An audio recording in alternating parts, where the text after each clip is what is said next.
looks like we're good to go. All right. It's what was the topic that was on last week Wednesday? What was it? On Wednesday, there were two classes on Wednesday. We had what did I even talk about? Yeah, solver. We saw how to use the solver to. I think I did. I not send you. I sent the recording for last class. Oh, I said there was no recording, right? Or was it? I can't remember. Did I send the recording for the one I had with you guys, the last one? I think I did. Either that or I said there was no recording. Sure. I'm not sure. In any case, okay, I did. Great. So you can check the video for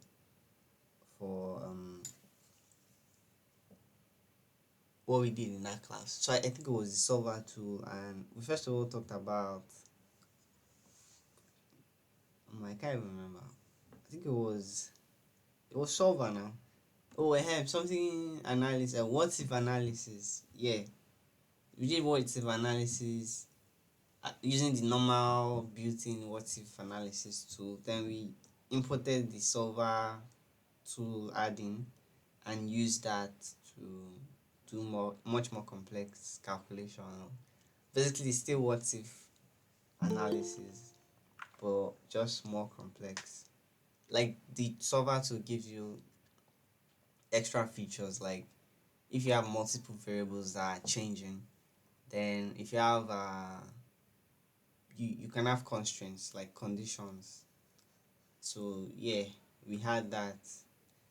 So those two things I think majorly are the core features of the solver tool that the solver tool gives you.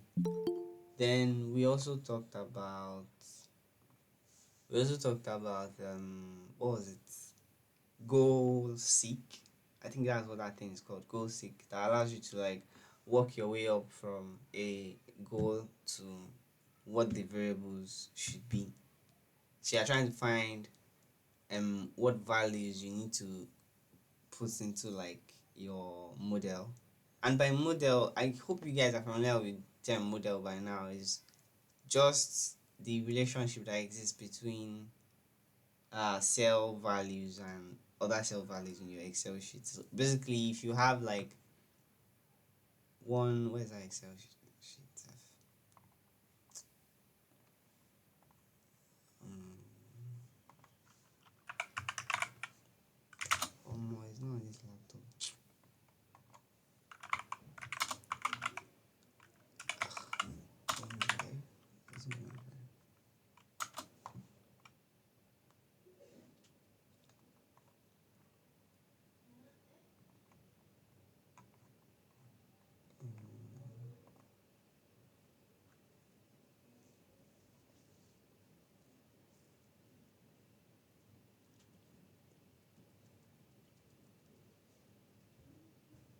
I'm coming. I just want to open that. I don't have Excel on this system. I did not, because I don't use it like that. I rarely ever use Excel. Only when I want to do. Only when I'm taking you guys, I have to use Excel. People data.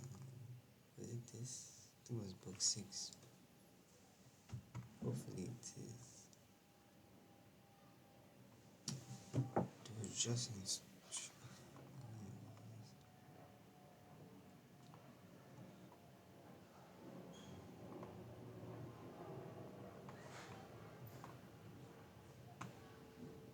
Right. Okay.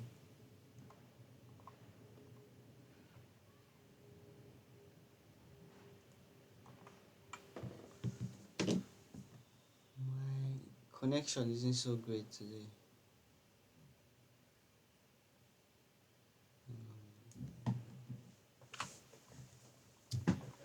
Anyways, okay.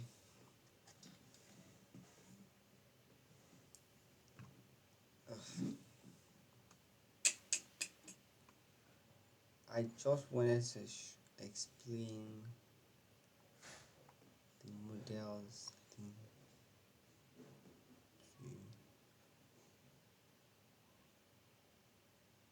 But you get, you know how what's it called?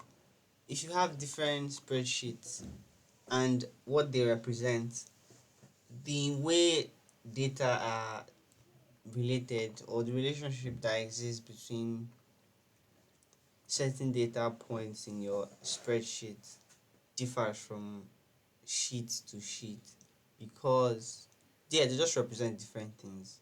So, and how, so you can have this relationship where, remember that one about you being what's it called, a trader, and you sell books, that we talked about for what if analysis, where you sell books and you have like um you sell like a certain percent of your books at a higher price of $50, and you sell another percent of those at a lower price of like $20. Now that total is affected by, there's a relationship between total and the number of books that you end up selling at the percent, at that percent, or at that value, sorry, the percent of your stock that you sell at that value relates to the profits that you make per day. So it's, that in itself is a model, because like you're looking at it as some relationship. That model may or may not be applicable to another spreadsheet.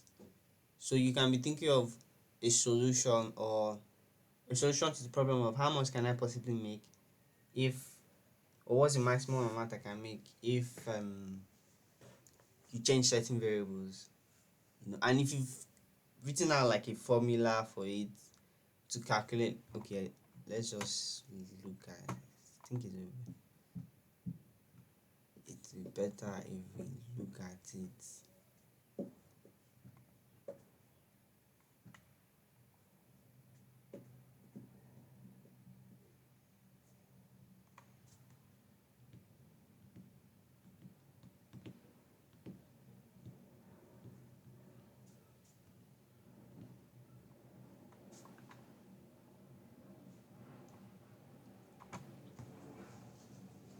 Man, this thing is so slow.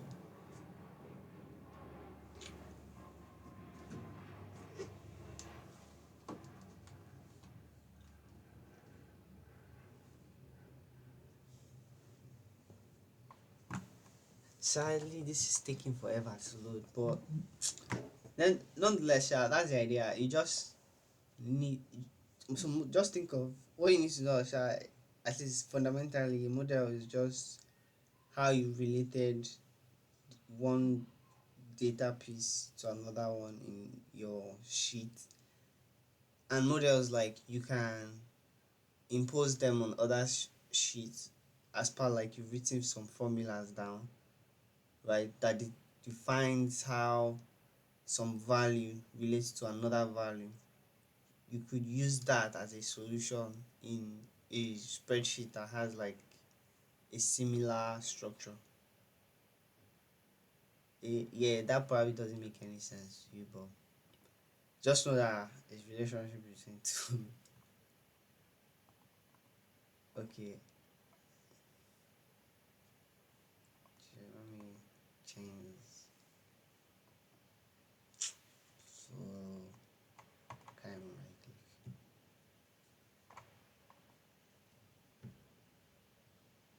Yep.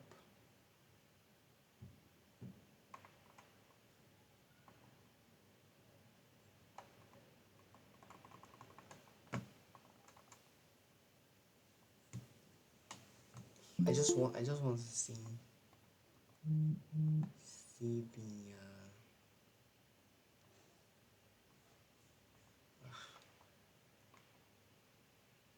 okay.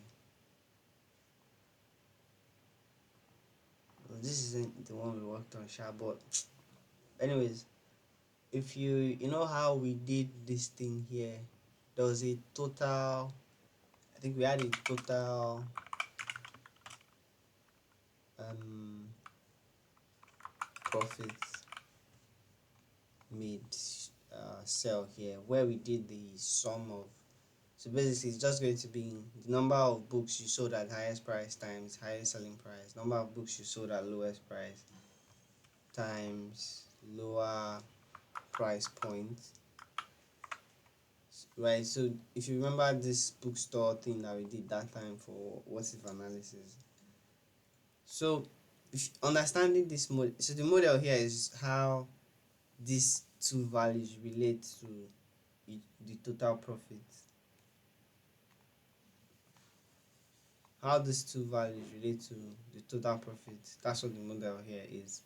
So you've now written your total profit as a formula of sum of the sum of the product of this sold at highest price, number of books that were sold at highest price times this, and the product of this and this, right? That's the total profit. So I'm using that as a formula. So it looks something like this. This times this, followed by this times this. So if you do not the formula like this, right? And this may or may not. So basically, and if you add like some numbers in here, you get your results, right? There's a relationship here because if these values change, it affects the total, right? And let's say that this is the solution to the answer of a simple problem of what is the total profit that you make when you know have this setup like this. What is the total profit you make? You can now imagine that you have another sheet that's structured in a similar way, and you are looking for an answer to the same question of what's the. So you have the table structure similar. It could be different products. There's just it could be instead of book, it could be fruits.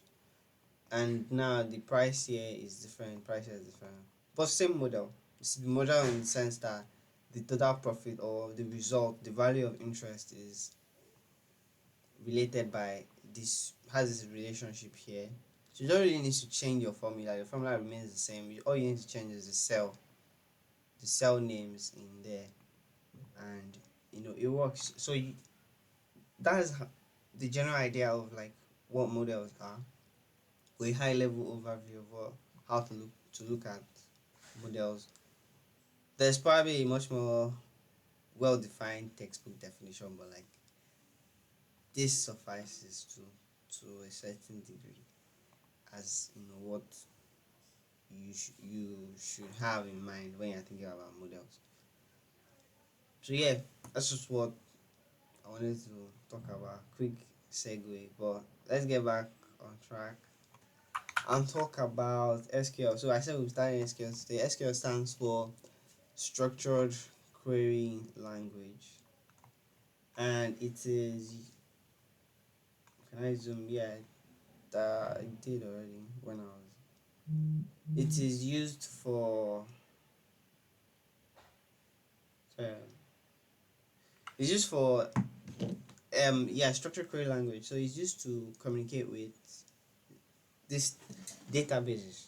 Yeah. So in Excel we have this spreadsheets. Databases are quite similar to Excel. It's at least RDBMS they are quite similar to Excel. They are just rows and columns, but you can have multiple tables in them. One could argue that nowadays Excel allows you to have like multiple sheets in them. So it's also quite similar in that way where you can have different tables and have there are these things called relationships between your tables. So they're much more powerful than Excel and you have a variety of use cases. The reason why you need to know SQL is because sometimes your data source might not be Excel sheets, right? So you need to understand how you can do analysis or fetch data from Excel, manipulate data using Excel. Sorry, I'm saying in SQL. So that's why SQL is important as a data analyst. Is your data source has now shifted from Excel files. If you're in Excel, you know that okay, you can use what if analysis to calculate, you can use solver to find answers, you can sort, you can do all of those things. But how do you do similar operations in SQL? It's a whole different ball game when it comes to databases. They A lot of the same concepts apply, concepts, keyword and concepts, but the way you implement those concepts or implement those concepts is different. So you need to learn the language. So SQL is the language of that databases speak fundamentally.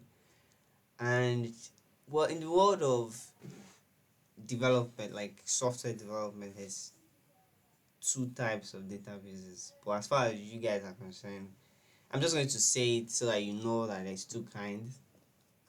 So there's two kinds of databases. They are called SQL and no SQL databases, right? So the SQL databases are the ones that mostly data analysts are concerned with. Though SQL have use cases, but I don't think they are heavily utilized in data analysis like that. So we won't be dealing with them at all.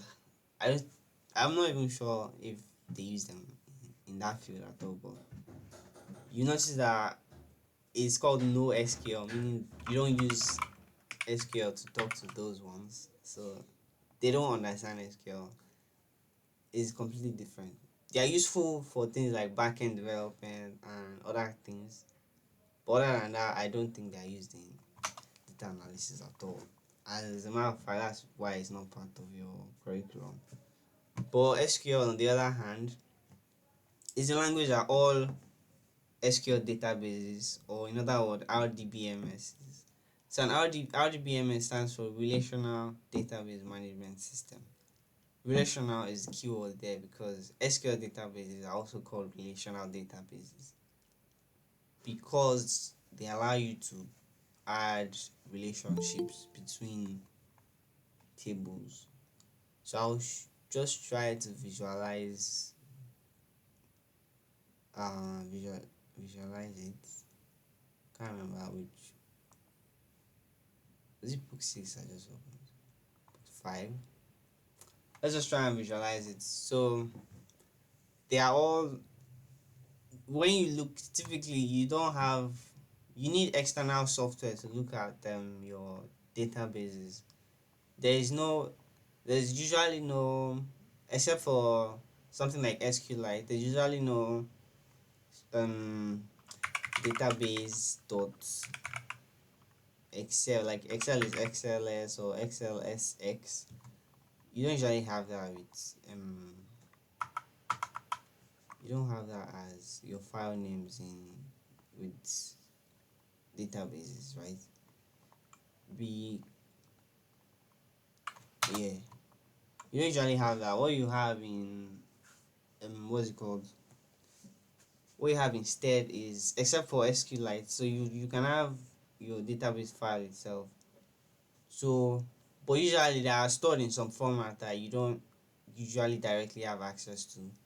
But you could, if you wanted to, like, get um the data itself. So it could be, I think, a .db file or some other file format. There are different options, yeah, depending on the database that you're using. So as far as RDBMSs are concerned, tables are like sheets in one Excel file. So this is basically what your database will look like in RDBMS. You just have like tables like this. So a table is like an entire sheet. But typically you will have defined your rows and your columns before creating a table. You can't just create an empty table that has nothing inside like this, right? So on the point of creation for tables, you define the names, your column names at least. The rows can be empty, but you need to define like your column names at least. So we'll start from there, and now every table also has something called a primary key. So notice, like in Excel, you have these row numbers here, 1, 2, 3, 4, blah blah blah, going downwards like this. So a primary key is a unique way to identify every row in a table. And yeah, so it's just a unique identifier. Keyword on unique, so it's unique, meaning that no two rows can share the same ID.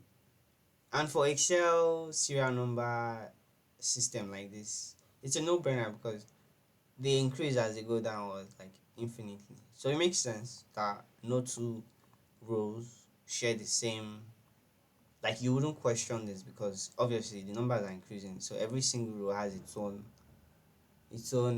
ID. But the reason for this kind of rule in RDBMS is, I keep saying RDBMS is, yeah, I mean databases, right? And by database I mean SQL database. I'm saying this because I already said there's two kinds of databases, but henceforth, going forward, if I say database or RDBMS, just know I'm talking about conventional SQL database that concerns data analysts. So those are the kinds that you'll be hearing, like MySQL, Postgres, Oracle DB, etc. MariaDB. Those are the ones that we're talking about here, and SQLites, of course. So, as I was saying, the reason why there's that strict rule of no two rows can have the same ID is because when you are, so here we don't have the option of specifying our own different styling of ID. It's just 1 2 3 4 5 6 7 8 blah blah blah blah. And you see how that affects like every single cell reference, because here now you know that this is cell E6 because it is on row 6, right? That's fine. But RGBMSs allow you to specify your own naming convention for primary keys. They don't have to be in 1 2 3 4 5 6. You can make them that way. As a matter of fact, by default, it will do it for you, right? Just to tell you, okay, my primary key is an integer. If you don't know what an integer is, just hold that. An integer is just a number, like normal numbers, 1 2 3 4 5 6. Except that doesn't include decimal. So the set of natural numbers, integers. Natural numbers are whole numbers. First of all, whole numbers that are not negative and have no, yeah. The concept of whole numbers already implies that there are no decimals. So whole numbers, just normal numbers, 1 2 3 4, that we use for counting, right? So yeah, I was saying,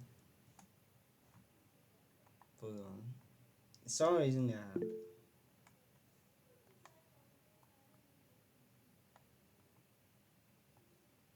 Oluwaduni, what's the problem? Do you have a question?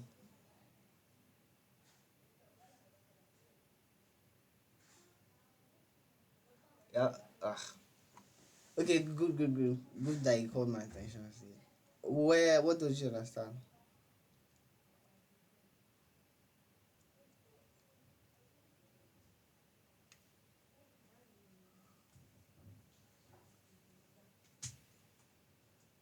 Where I said a lot of things about it. Which one in particular?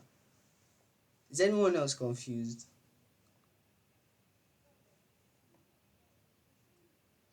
And their databases. Yes. So I'm just saying that a database is just like, for now, just think of it like a normal Excel sheet, right? With tables inside of it. So in Excel you can have multiple sheets. This is sheet one, right? I can click this plus sign and to create a new sheet for me inside the same file. So you can have book one, book two, all the, like, as many as you want, and that's fine. The only thing is the file size will increase. I mean, you have that same behavior with RDBMS. Maybe it's me that, let me type when I'm saying RDBMS. RDBMS stands for Relational Database Management System. That's what Microsoft Access is. That's that's the difference between Microsoft Access and what's it called, Excel. Right? They are much more powerful, by the way, and because they allow you to do things like relationships, and I'll show you what that relationships is. I just want to explain just the basic structure of what a table is like in a database. So in a database, a table is just like a table, just like one sheet in your Excel file. So you could have, so a table, you need to define your what's it called, the columns in a table first, at least before you create a table. You can't create a table without defining the headers or the column names. So let's say you have a table for students. Things that a student table would have is name, age, class, I guess. So something like this is fine for creating a table in a database. So when you create a table will just be like this. It will be empty. It will be empty and have just these three columns, right? Now, as far as rows are concerned, the numbering here. Now you see, there's this another thing. You see that this row, this one here that I've typed the column names in, is on row A1. Is now on row 1. So practically this row is useless, right? And now my numbering has to start from 2. This kind of behavior is not allowed in. It doesn't happen in normal databases, RDBMS. Your what's it called? Your column names are separate entities. They're not rows in your table. They're just column names. So that concept is separated from the rest of your data itself. You can have column names, that's fine, but the table itself will contain the actual data. Those column names are associated with the corresponding column for each row. So instead of me starting my numbering from 2 now, in normal databases, your numbering will start from 1. But it knows that this one is name, this one is age, this one is class. It knows, right? So you are rest assured that when you select the very first thing, you'll be selecting actual data and not the name of your columns, right? So yeah, that's a very simple overview of what tables look like in databases, SQL databases, RDBMS, or relational database, whichever one. So as I was saying something again about primary keys. Primary keys are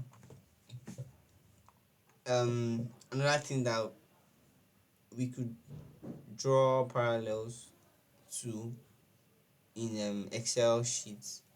So because if you we are already familiar with this ID numbering here, 1, 2, 3, 4, it goes on like that. And I said they are unique. And I said you can't you it makes sense that each row is unique because the number increases, right? Unique means it's unique. No other row has that same. So I'm rest assured that if I go down, this is row 7, I mean. I'm rest assured that if I go down as far as I possibly can in this thing, I will never find another row that has 7 because numbers are increasing. And increases, it also like just infinitely. Primary keys, not parallel. Primary keys.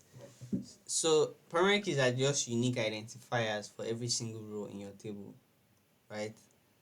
So these unique identifiers now, they don't they are just like they behave like this. But I said something that they must be unique in databases.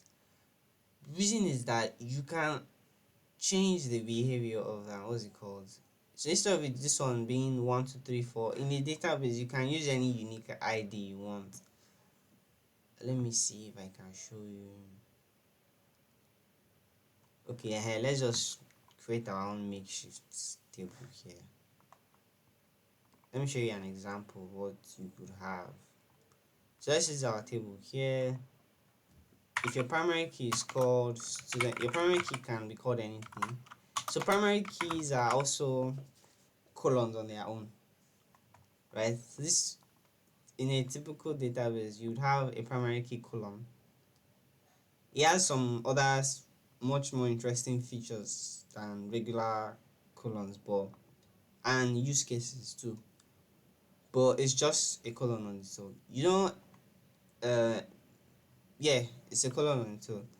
So you define it like this: define your primary key, define your column names as well. The one for the normal, what's it called, table.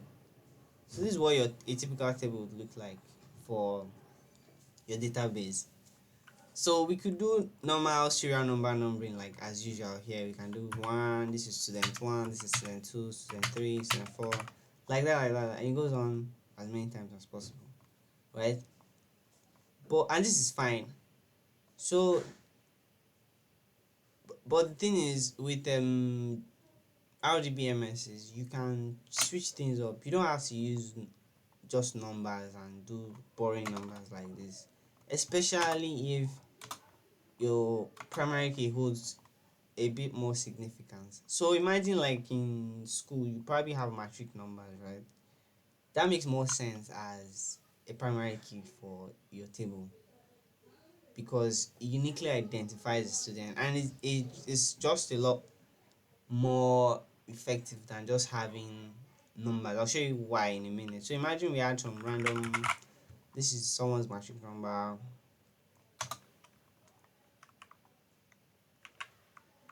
and another one. I just want to change it. Who's typing rubbish here? So these are just some random student IDs, unique, right? Abi. So, but what if I copy this now, put this here? It's no longer unique.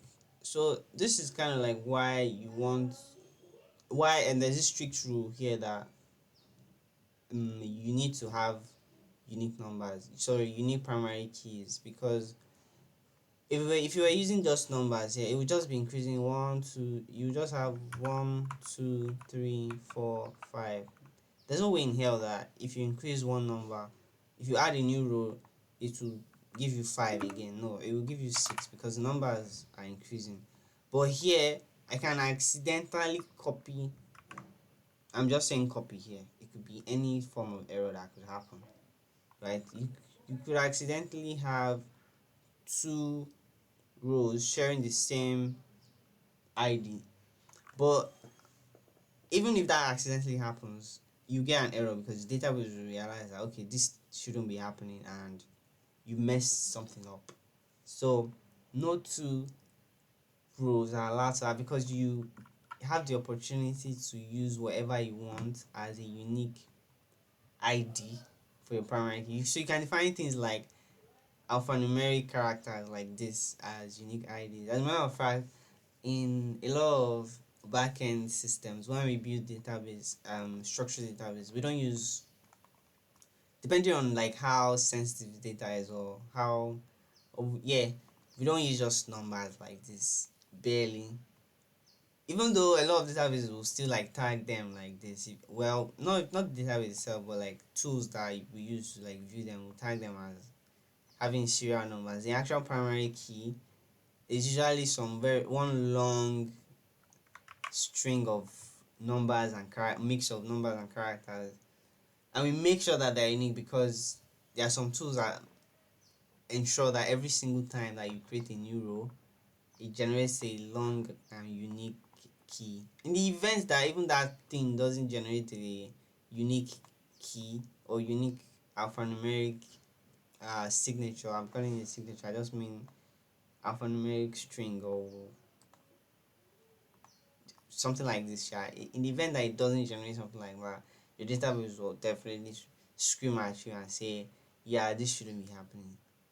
And the the consequences that could possibly have is, imagine that there's a student named Abigail here, there's another student named John here. You're not trying to find student with the matric number of this matric number, and your database is giving you two results. That doesn't make any sense because every single student should have a unique ID, right? But if it was just this 1, 2, 3, 4, 5, 6, then for sure, yeah, because we know that every single ID here increases downwards.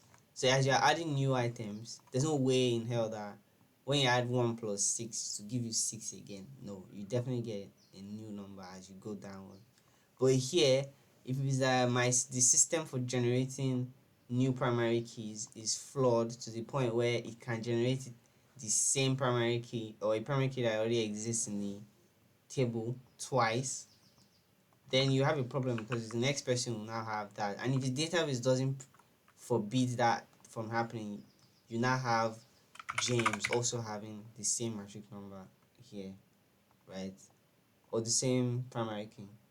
When I say matric number, I'm just so this your primary key may or may not have any significant use case, but you can imagine that in a school, the primary key is probably the student ID, student matric number.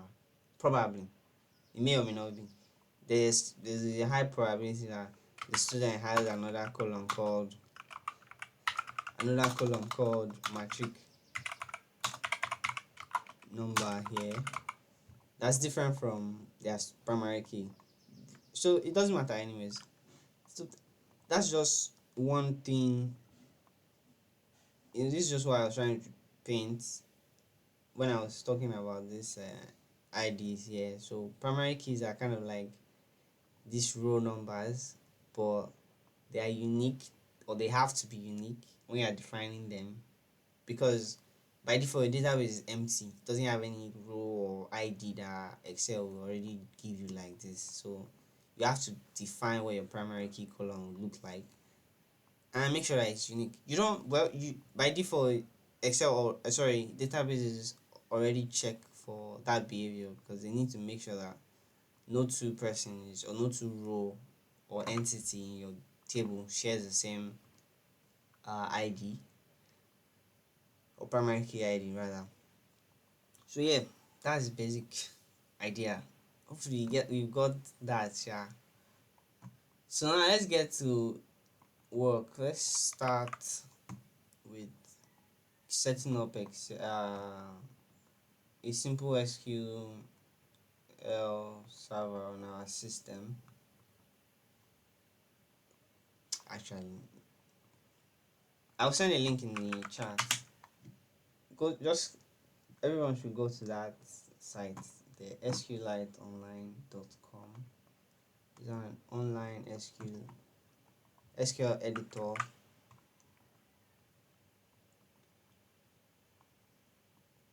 See if you can.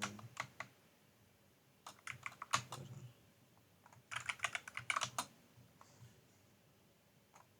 Are you all there?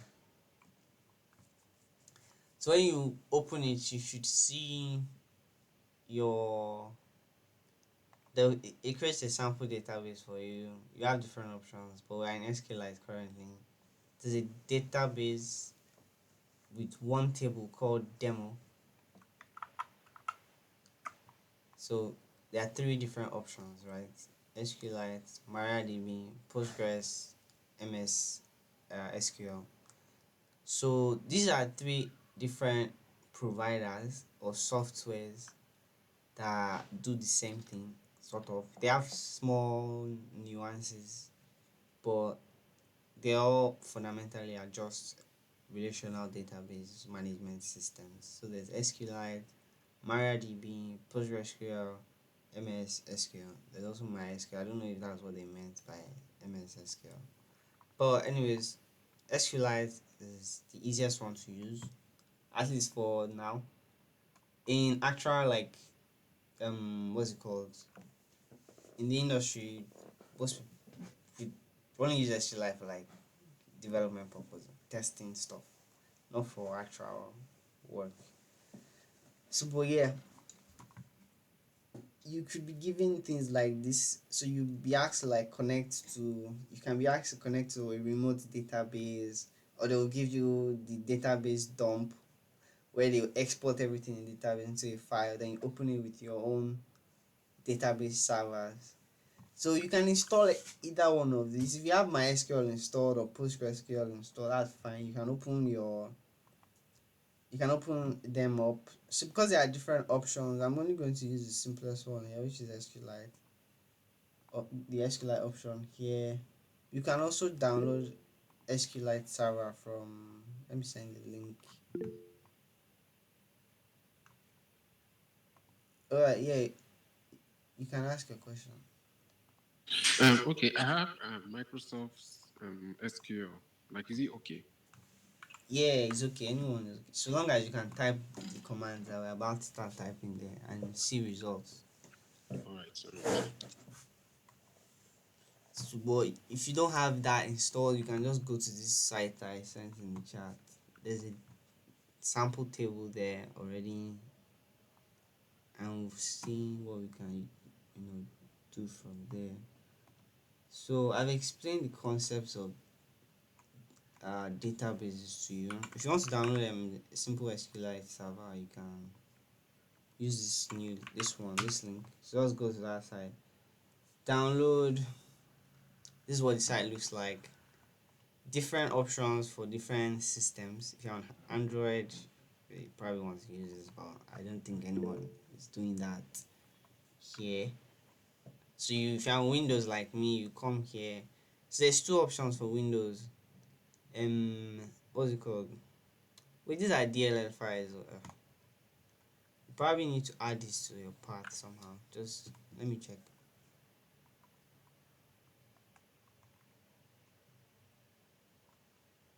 Precompiled binaries.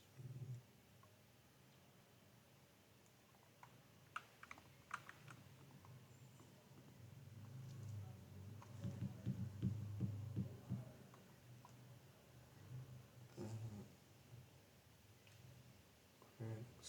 No.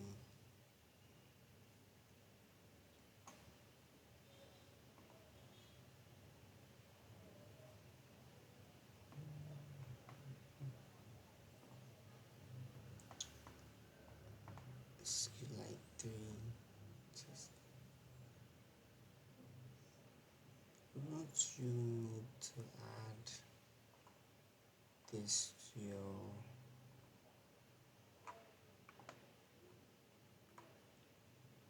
because if you download these files here, so this is precompiled binaries for Windows. A bundle of command line tools, including blah blah. Oh, wait, Abby. Okay, let's see, Sha. Click on. So yeah, there's Win64, X64, Win32, X86. The one you choose depends on what kind of system you're using. So I think this one is what you should get because this one has the executable in it. This last one here. So yeah, pick this one. It's 32-bit Windows. So I'm pretty sure most laptops today are 64 bits and they can run 32 or 64. So this is your best bet. Even if you are on a 32-bit operating system, this is still what you should get. So just the last link I sent in the chat. If you go there, click on this option here, and it should. Jesus, see my internet speed. 5 kilobyte almost. Should just download that. Oh, did it download? Oh, Jesus. How did it download? Okay, let's see. Mm.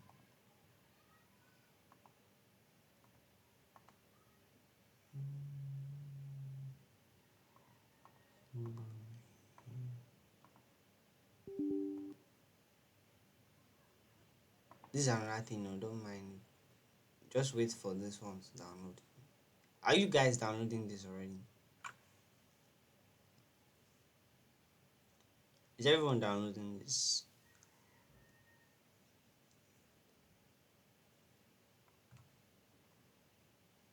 I'll do it at home. Oh, okay, you're not at home. Okay, Joseph is doing it. No, no, no, you are fine. Since you already have SQL installed, you're fine. Laptop is low. Oh, okay. Someone has Postgres installed already. Nice, nice. And you know how to access the terminal, right? Chiamaka also know at home. Okay, when you okay, yeah. So once it's installed, it's a compressed file, but I think most Windows already has like a way to just open it if you're on Windows 10 at least. You should be able to open. If not, then you probably need WinZip to unzip the file, the compressed file, I guess, or folder. See, if we run that, yeah. So you just use the open to reopen a persistent database. Okay, yeah. This is great. So it's just straightforward. So once you open it, um, unzip the files, then double click SQLite 3. Just open it. Yeah, I don't think it needs to install. So just open a terminal where you can type stuff in. So this is what we want. Anyways,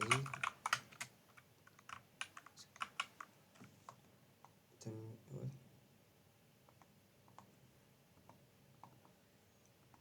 Let me see again.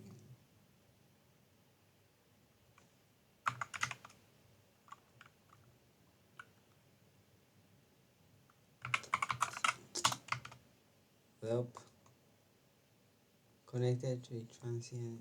Yeah.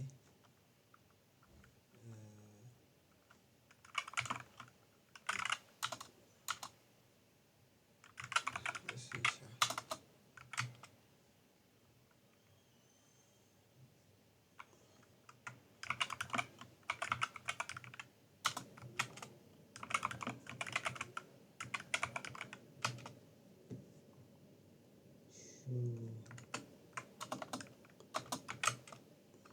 It's because I'm putting.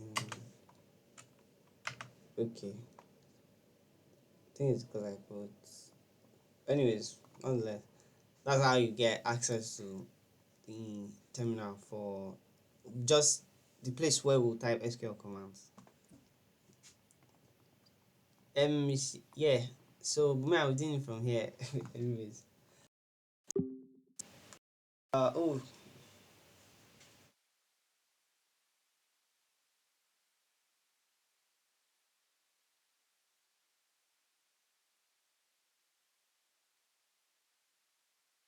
um, screen.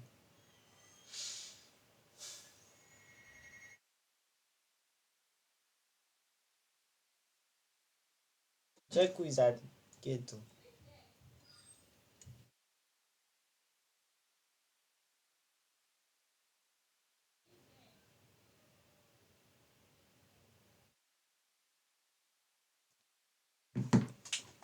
You should be able to see the person from there now.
Can you see my screen?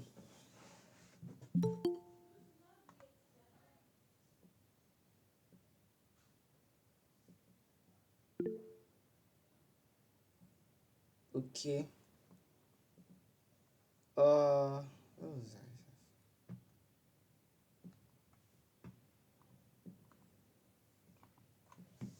Right. So the first command I will learn is the select keyword. You just hit select keyword for today. Then yeah, you see select keyword that explains how.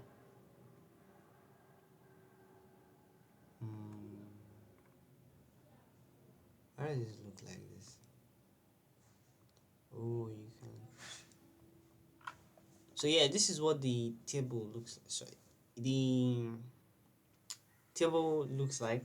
Yes, or or database, whichever one. It's just a database with a single table called demo. If you look on this top left here, demo. If you expand it, it has the following columns: ID. You see this key symbol in front of it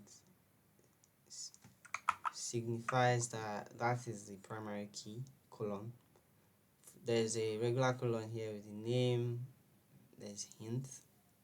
There's another column called hint. So yeah, pretty basic table here. And you look on the right, you see some notations that tell us more about the kind of value that goes into each column. So for the ID column, it's an integer, just more like yeah what we have here, 1 2 3. That's exactly how it behaves as the primary key, and it's an integer, so it goes that way. Down for name, you see varchar. Varchar stands for variable character, and like it is a it's just a okay. I can't just say string, but like string, it's a string of characters. Yes, it just envision something like this. The virtual allows you to do right, can take values like this alphanumeric. Yes, alphanumeric string of characters. That's exactly what varchar is, and it's also variable because it can vary in length, and you can specify how long it should be. So how long it should be here is 20 because they wrote varchar 20, meaning anything that goes into the column name must be of length 20 character wise. So if we count every single, like maximum, max, not it doesn't have what's the word, there's no lower bound, it's just it has to be maximum length of 20. So if you count, this is 3, 6, this one is 9, so it's not okay, plus the space in between, because space itself is a character, so space is also counted. So this is 10, so less than 20, but like still within the bounds that you set. If you want like longer text, like entire paragraph kind of text, then you use text here. This text type indicates it basically tells the database to assign more space, because all of these things are stored somewhere. So you need to define, like, using the types, it knows how much space each column needs, or each column type needs. So it knows that if it's type of text, then it knows to create enough space to allow you to put as much text in a column as you want. So, and this is evident here, because you can see that these ones on hint have like much longer text here. So when you're designing your tables, these are the things that you need to consider, because if you know that okay, hints probably have more text than what's it called, name, maybe I should make this one text, and maybe I should make this one just virtual, because names aren't that long anyways. So that's just the structure of the table. Thought someone wanted to join just now. Okay, can you zoom in a bit? Okay. Do you just want me to zoom in, or was that before I zoomed in?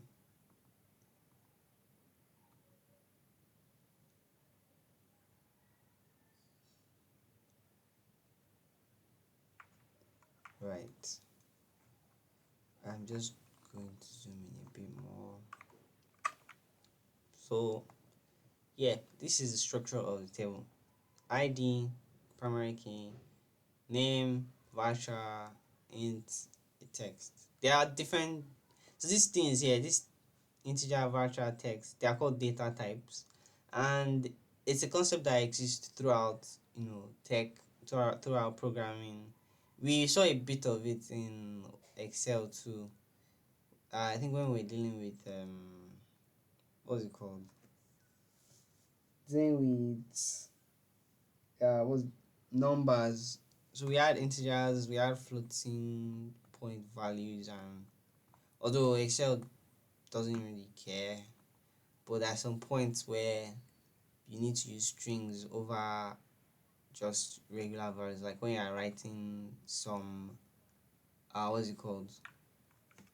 You're writing conditional statements, you need to put string in some places to define a condition, or so all those here and there, a bit of it here and there, but like in programming in general, data types are a fundamental concept. In databases as well, they are there because you use that to define what type each column should be, as opposed to Excel where you can just type rubbish anyway. Like you can put 4, 5, and the next line can be alphanumeric. That's fine in Excel, but you can't do that kind of stuff in databases, because each column has a type and you must adhere to the type that the column is defined. So you have name here to be varchar of 20, meaning that should follow through all the way to the bottom. Same here for text, proto. So that's the idea.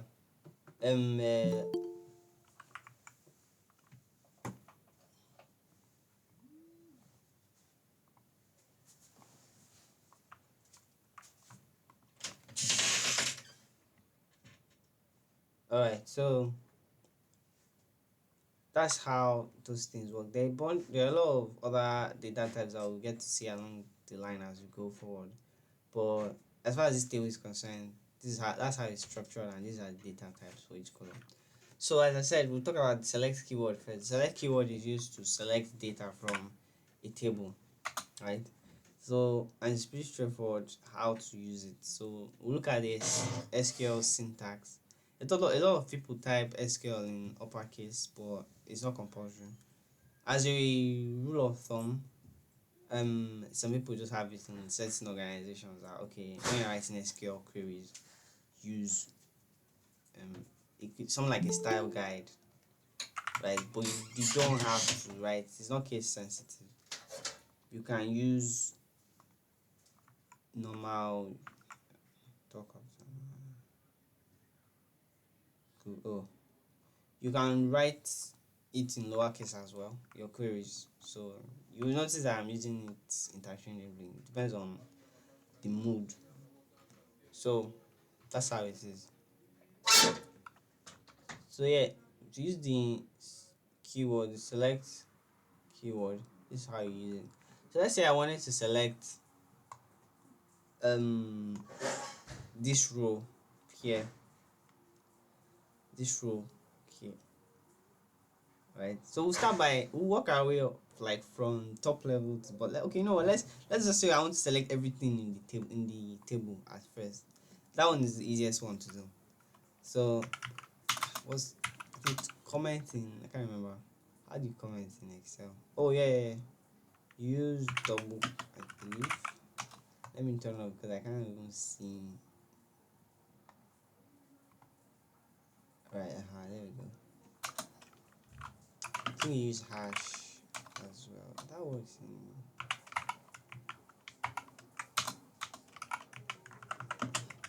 Okay, there we go. So to write, I don't think we discussed comments in. Anyways, just ignore this for now. I'll explain what comments are later on. Some of you already probably know what it is. So this is the first one we want to do is select everything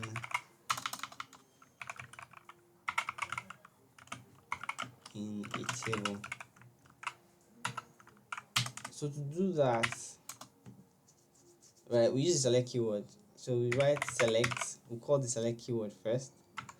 So you see this software here, this platform automatically turns it into like uppercase because they just prefer that, I guess. Well, fundamentally you can use any one you want.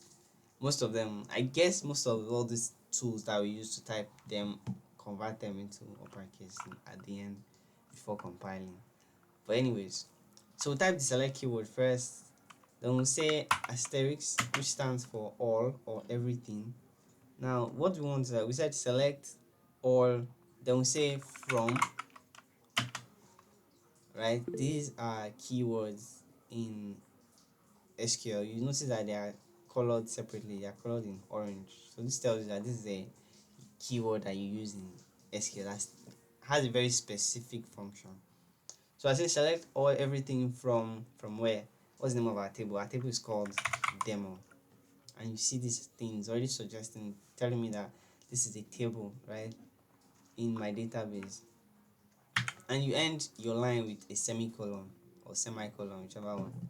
So this is a very basic SQL query, and you can what this does is it selects everything in the table, every single row, selects everything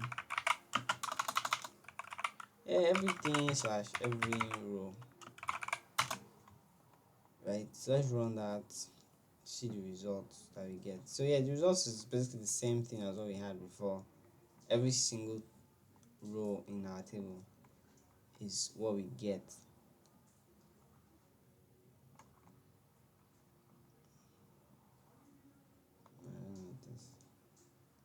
I hope this is my results.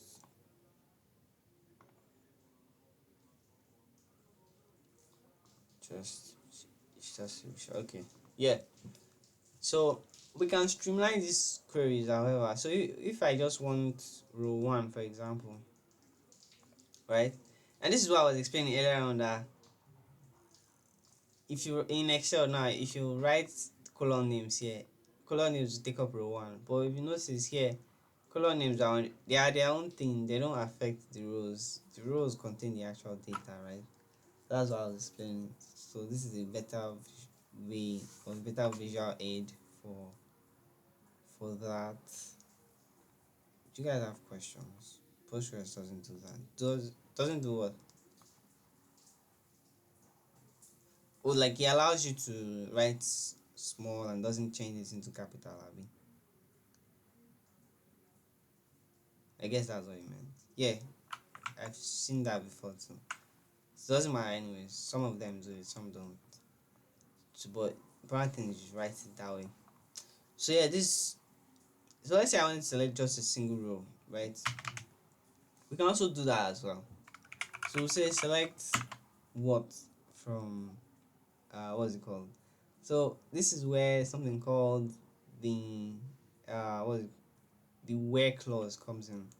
So now what we can do is we can specify which columns we want, and yeah, we can specify which columns we want as opposed to guessing every single column.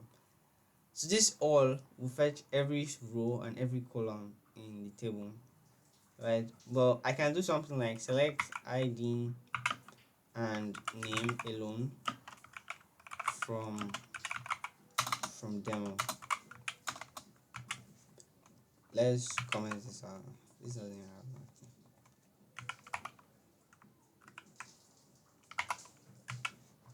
So yeah, let's run that again. And you see it only gives us ID and name here because I said select only ID and name from demo. But we can even make it much more interesting. So we can say, because I only, like I said, let's say I wanted to select only just this row one. We can now do something using something called the where clause. So we say select ID and name columns from demo. We now use where clause saying where. So it's very human readable somehow. So it's like English language. Select ID name from demo where the ID is equals to 1. Right? So I'm saying here that select the corresponding column name, corresponding column and name from the table demo where it has a property of ID equals 1. So ID equals 1 is this first row here, right? So you run that, you see it gives us only that row 1. If I change this ID to ID 2, you see to give me row 2. And this is another useful feature of, so this is just one way you can like use your primary keys here. You can query any column in your table. For example, we can switch this up and say someone wants to join, allows you to use either yeah. Like I said, it's not compulsory. It's not case sensitive. It's case insensitive. So anyways, so you can do, instead of saying ID, you can say name, right? Where name equals s. That's a, let's just type it out. Sure.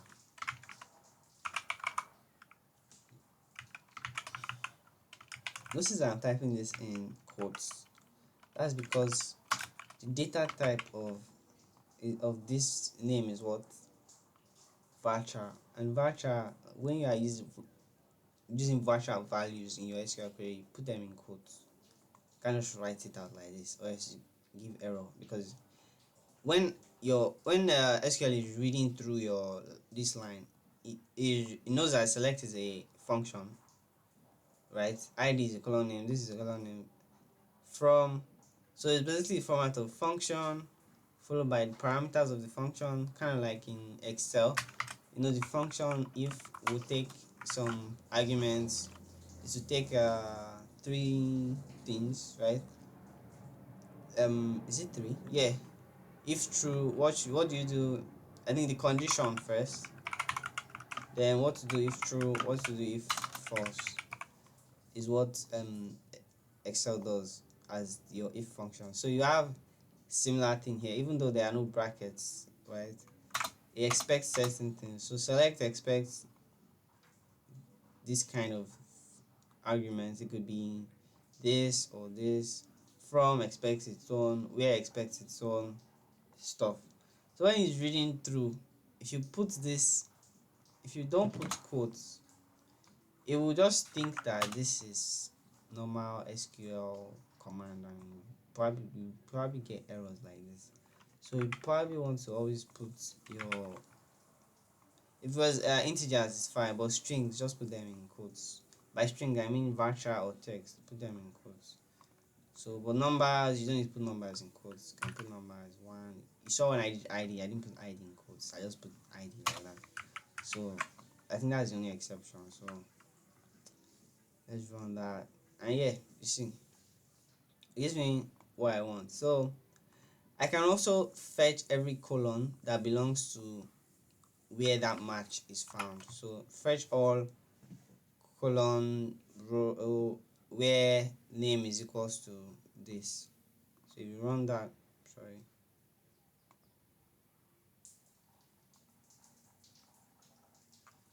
Oh yeah, I don't think you can do that though.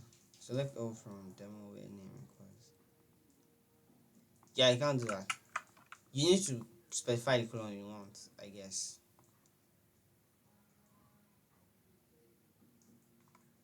Name. What am I writing wrong? Select ID name from demo where. Is it name? No, that shouldn't be a problem.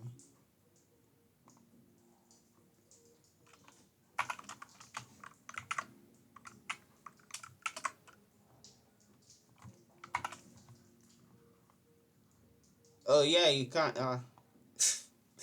You can't do that actually. So you can do select all from demo where name equals, yeah. So you can also select every single thing. You know, before I was selecting just the few columns I wanted, so I could do ID, comma name, comma hint. As a shorthand, you can just use this asterisk, select everything where name equals this, or we can do where ID equals. I believe we had up to like 10 items there before. So yeah, so this select the 10th row as well. So pretty straightforward. You can also, what else is there with select keyword? Do you have any questions so far? First of all,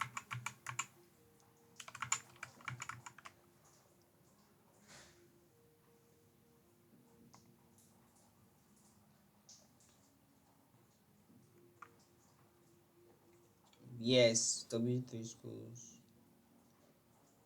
Thanks. Yeah, but you probably just drown yourself in SQL commands. I guess she's not that much. There's actually a lot more than the ones I get, Abby. Yeah,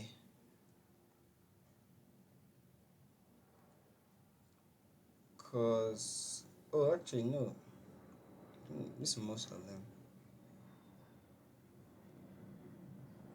Yeah, yeah. What's it called? W3 schools has like an exhaustive list of functions and whatnot about SQL. So I can send you this. I'll send it to the group so you can like check check them out as well. We've not been giving major. I will send it after. I've been busy. I don't have time. But I'll send it better today, shall later in the night. I'll send the class shape because I have another meeting in a few minutes and I need to prepare. But if there are no other questions, yeah, I may or may not be the one I'll take you tomorrow. There's a new tutor now. He might be the one continuing SQL with you guys, at least for next few weeks. But if not, I'll continue. But yeah, next class we'll continue and see how we can create databases from scratch, creating tables. Then how can we edit values in our how we can edit values in our table as well. So yeah, those are three things we'll see how to do them. So far so good. We've seen the basics of how DBMSs work. We've seen how to use select keyword to query them. We also talked a little bit about data types in databases. So yeah,